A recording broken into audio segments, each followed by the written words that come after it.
मेरे प्यारे बच्चों, आज आप सभी को बिहार की प्राकृतिक संरचना के बारे में बताया जाएगा। देखिएगा, ये आपके पास फिगर बना हुआ है, ठीक है। ये बिहार है ना। इस टाइप से बिहार आपका बना हुआ है। यहाँ पर लिखा हुआ आपको दिख रहा होगा महानदी, है ना। दक्षिणी पठार, सोन गंगा द्वाब, मगध का मैदान, अंग का मैदान, दक्षिणी बिहार का मैदान, उत्तरी बिहार का मैदान, ठीक है।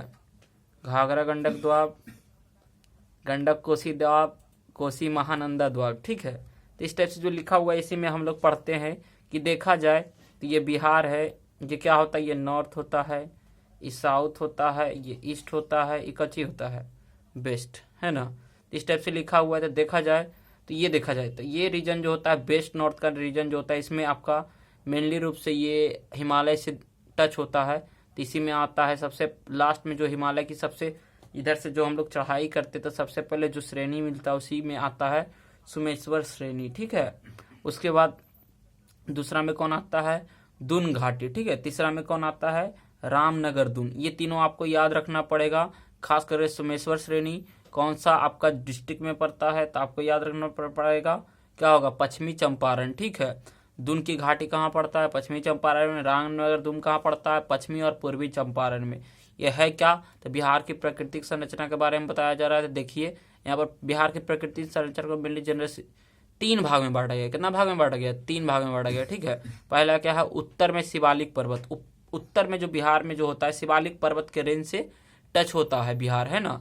दूसरा में क्या है, मध्य में बिहार की गंगा मैदान। जो मध्य में होता है आपको पता होना चाहिए, बीच में कौन सा मैदान है बहता है बिहार से, आपका यहाँ से स्टार्ट होता है, बक्सर से स्टार्ट होता है, बीच से बहते हुए पटना, गंगा, भागलपुर जो बहते हुए आपका बहता है, मुजफ्फरपुर से होते हुए जाता है, कौन सा नदी, गंगा नदी जाती है, ठीक है। आगे देखिएगा, दक्षिण में पठारी भाग। ये जो रीजन दिखता है आपका कौन सा भाग है, पठारी भाग, ठीक है। तो बीच में मेन रूप से जो देखा जाए तो बीच में गंगा नदी बहने के कारण उत्तरी बिहार और दक्षिणी बिहार दो भाग में डिवाइड होता है। ये गंगा नहीं नदी नहीं रहता तो आपका उत्तरी बिहार और दक्षिणी बिहार का फॉर्मेशन नहीं होता, ठीक है। इस टाइप से देखा जाए तो, ठीक है। आगे देखिएगा, आगे क्या बोलता है, सोमेश्वर श्रेणी क्या है। तो सोमेश्वर श्रेणी जो होता है इसमें मेनली रूप से सोमेश्वर श्रेणी जो होता है किसमें आता है, शिवालिक पर्वत के रेंज में आता है। तो उसमें क्या है, प्रमुख तीन प्रकार के दर्रे है, कुछ है, दर्रे है, ठीक है। इस पहला क्या है, सोमेश्वर है। सोमेश्वर श्रेणी में तीन प्रकार के दर्रे, पहला क्या है, सोमेश्वर है। दूसरा का नाम क्या है, बिखना थोरी है। तीसरा क्या है, मरवट है, याद रखिएगा, ठीक है। जो बिहार और नेपाल के मध्य स्थित दर्रे है। दर्रे कहने का मतलब ऐसा हम लोग बोल सकते हैं रास्ता जिससे हम लोग क्या होते हैं, एक देश से दूसरे देश या एक राष्ट्र से दूसरे राष्ट्र होकर हम लोग क्या सकते हैं, जा सकते हैं, आ सकते हैं, ठीक है। आगे देखिए, सबसे ऊंची चोटी जो होता है उसका यहाँ पर ऊंचाई कितना है, 874 मीटर है। कितना मीटर है, मतलब यही सोमेश्वर श्रेणी में जो सबसे ऊंचा घाटी देखा गया वो कितना है, यहाँ पर 874 मीटर सबसे ऊंचा चोटी देखा जाए, क्योंकि ये हिमालय के आसपास पड़ रहा है, ठीक है। दूसरा क्या है, दुन घाटी। दुन घाटी कहाँ पर पड़ता है, हम आपने आपको बताया सोमेश्वर श्रेणी से नीचे आए दुन घाटी पड़ेगा। इसमें क्या होता है, हरहा नदी घाटी के नाम से जाने वाली यह घाटी है। दुन नदी घाटी को ही हम लोग हरहा नदी बोलते हैं। हरहा नदी वहीं से बहता है, इसलिए बाबू यहाँ पर इसका नाम रखा गया है हरहा नदी घाटी, ठीक है। यह सोमेश्वर तथा रामनगर दुम के मध्य स्थित है। देखो ये सोमेश्वर ऊपर हो गया, रामनगर दुम इधर हो गया, तो दुन घाटी इसके बीच में स्थित होता है, ठीक है। इसलिए ऐसा बोला जाता है। रामनगर दुम क्या है इसमें, तो यह हरहा नदी के दक्षिण में स्थित होता है। इसका अधिकतम ऊंचाई 240 मीटर देखने को मिलेगा। सोमेश्वर श्रेणी में आपको अधिकतम ऊंचाई सर्वोच्च चोटी का ऊंचाई 874 मीटर देखने को मिला, क्योंकि ये हिमालय से आसपास में, क्योंकि ये रीजन आपका नेपाल का पड़ता है ना।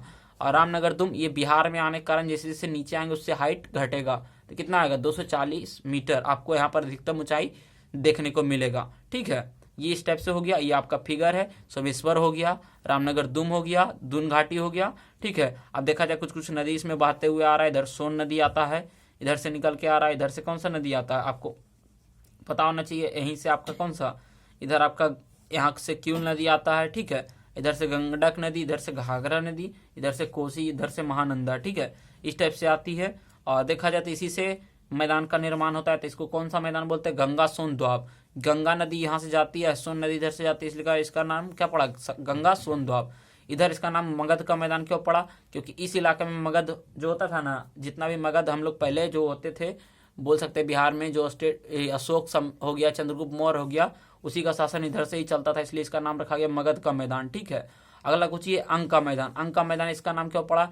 अंग का मैदान इसलिए पड़ा क्योंकि आपको पता होगा जो अंगराज कर्ण जो थे महाभारत से रिलेटेड होता है, उनका जो शासन चलता था, यही जो दुर्योधन था वो यही जो यहाँ पर जो आपका जमुई जिला आता है और आपका अदर उसके आसपास का जो लखीसराय हो गया, ये मुंगेर हो गया, उसी भागलपुर हो गया, ये किसके अंदर आता है? तो ये आता है जनरली अंग के मैदान के अंतर्गत। ठीक है, और ऐसा बोला जाता है कि अंग के मैदान के अंतर्गत क्या शराब दे दिया गया था ताकि यहाँ पर कुछ होता नहीं था, तो जो आपका दानवीर कर्ण जो थे वो छठ पूजा मनाते थे और उसके बाद क्या किए थे, इस भूमि को उपजाऊ बना दिए थे। आगे देखो कोसी महानंदा द्वाब, ऐसा इसका नाम क्यों रखा है? क्योंकि यहाँ कोसी नदी महानंदा नदी नजर गुजरने के कारण क्या होगा, कोसी महानंदा द्वाब होगा। यहाँ देखो कोसी नदी और गंडक नदी गुजरने के कारण इसका नाम क्या पड़ेगा, गंडक कोसी द्वाब।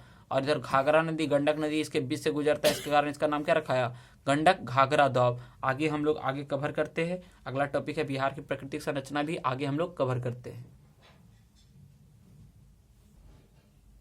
आगे अगला टॉपिक है मध्य में बिहार का मैदानी भाग। मध्य में जो अभी आपको फिगर हमने दिखाया था, जो गंगा नदी होता है जहां से गुजरती है, उसी का नाम बता रहे हैं। हाँ, तो उसको दो भाग में बांटा गया है। ठीक है, एक उत्तरी बिहार का मैदानी भाग, एक दक्षिणी बिहार का मैदानी भाग। इसमें क्या क्या आता है? इसमें उत्तरी बिहार में कौन कौन का सा नदी आएगा, घाघरा नदी, गंडक नदी, बूढ़ी गंडक, बागमती और कोसी। ये 5 टाइप का इसका में अपवाह तंत्र होता है उत्तरी बिहार की तरफ से, और दक्षिणी बिहार की तरफ से भी हम लोग अभी देखेंगे, आगे बताते हैं आपको। ठीक है, बाढ़ में प्रभावित होता है या बिहार से बाढ़ में प्रभावित होता है। कहने का मतलब ये सब जो नदियां होती है ये हिमालय से निकलने के कारण क्या होता है, वहाँ अधिकतर बाढ़ लाती है। ठीक है, जिससे के कारण यहाँ द्वाब बनता है। 3 टाइप का द्वाब अभी हमने बताया था आपको मैप के थ्रू, घाघरा गंडक द्वाब, गंडक कोसी द्वाब और कोसी महानंदा द्वाब, इस टाइप से लिखा हुआ है। ठीक है, उत्तरी मैदानी भाग द्वाब बाढ़ से अधिक प्रभावित होता है क्योंकि इसमें नदियां वर्षा भर सक्रिय रहता है। हमने बोला कि ये नदी जो होता है जनरली देखा जाए इसमें वर्षा का भी पानी जमता है, और किसका पानी जमता है देखा जाए तो यहाँ जो होता है हिमालय से निकलने वाली नदियां का भी पानी आता है। ठीक है, जिसके कारण इसमें साल भर आपको पानी देखने को मिलेगा। ठीक है, दक्षिणी बिहार के मैदानी भाग में क्या होता है, यह गंगा के दक्षिणी तट से झारखंड के छोटे नागपुर पठार तक फैला हुआ है। दक्षिणी मैदान की ढाल दक्षिण से उत्तर की ओर है। दक्षिण से किधर है, उत्तर की ओर, मतलब बोल सकते हैं दक्षिण से उत्तर की ओर इसका ढाल देखने को मिलता है। ठीक है, इसमें कौन कौन सा द्वाब आएगा, 3 टाइप का द्वाब देखने को मिलता है। पहला हमने बताया था गंगा सोन द्वाब, दूसरा बताया था मगध का मैदान, तीसरा बताया था अंग का मैदान। अभी हमने मैप के थ्रू कवर किया था। नोट पॉइंट में क्या दिया हुआ है, दक्षिणी बिहार का मैदानी भाग बाढ़ के अधिक प्रभाव से ग्रसित नहीं है क्योंकि इनकी अधिक जो नदियां हैं कहाँ से निकलती है, पठार से, और कम जल का वाहन होता है। कहने का मतलब यहाँ पर जो भी नदी बहती है वर्षा के जल से ही बहता है। ठीक है, इसमें कोई हिमालय से कोई जो बोलते हैं बर्फ पिघल कर जो पानी निकलना, वो सब इसमें कोई सिस्टम नहीं है दक्षिण बिहार के मैदान, इसलिए अधिकतर देखने को मिलता होगा दक्षिण बिहार के मैदानी भाग में देखने को मिलता होगा सुखाड़ के केस ज्यादा देखने को मिलता है ना, खासकर गया वाला और औरंगाबाद हो गया, रोहतास हो गया, इस साइड थोड़ा सा सुखाड़ देखने को मिलता है। दक्षिण में पठारी भाग क्या है, दक्षिण के पठारी भाग में नीस, सिस्ट और ग्रेनाइट चट्टानों की बहुलता है। अब देखो यहाँ पर ग्रेनाइट चट्टान पाया जाता है क्योंकि ये पठार से सटा हुआ है, और गया, मंदार और बराबर और गंगेश्वरी और राजगीर आदि की पहाड़ियां शामिल है। ठीक है, इसमें देखा जाए गया मंदार पर्वत हो गया, बराबर हो गया, और कुछ गंगेश्वरी और राजगीर की पहाड़ियां दक्षिण की पठार में जनरली देखने को मिलता है। यहाँ मुख्य रूप से छोटा नागपुर और कैमूर पठार का भाग, यहाँ ऊंचाई कितना मिलता है देखने को, 150 से 300 मीटर देखने को मिलता है। ठीक है, इस टाइप से आपको देखना पड़ेगा। सोन नदी कैमूर के पठार को छोटा नागपुर के पठार से अलग करता है। छोटा नागपुर पठार के उत्तरी सीमांत क्षेत्र में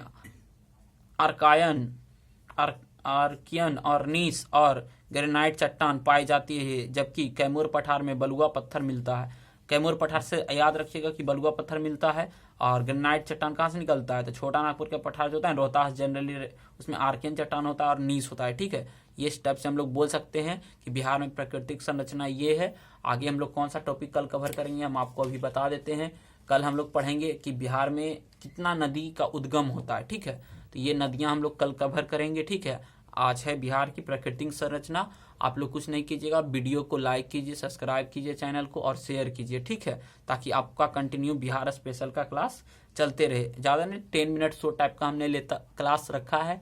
इससे आपको रिलेटेड टॉपिक लगभग वही 20 क्लास में खत्म हो जाएगा आपका। ठीक है, टोटल बिहार से रिलेटेड टोटल तो ये आपके लिए बहुत हेल्पफुल रहेगा। ओके, धन्यवाद।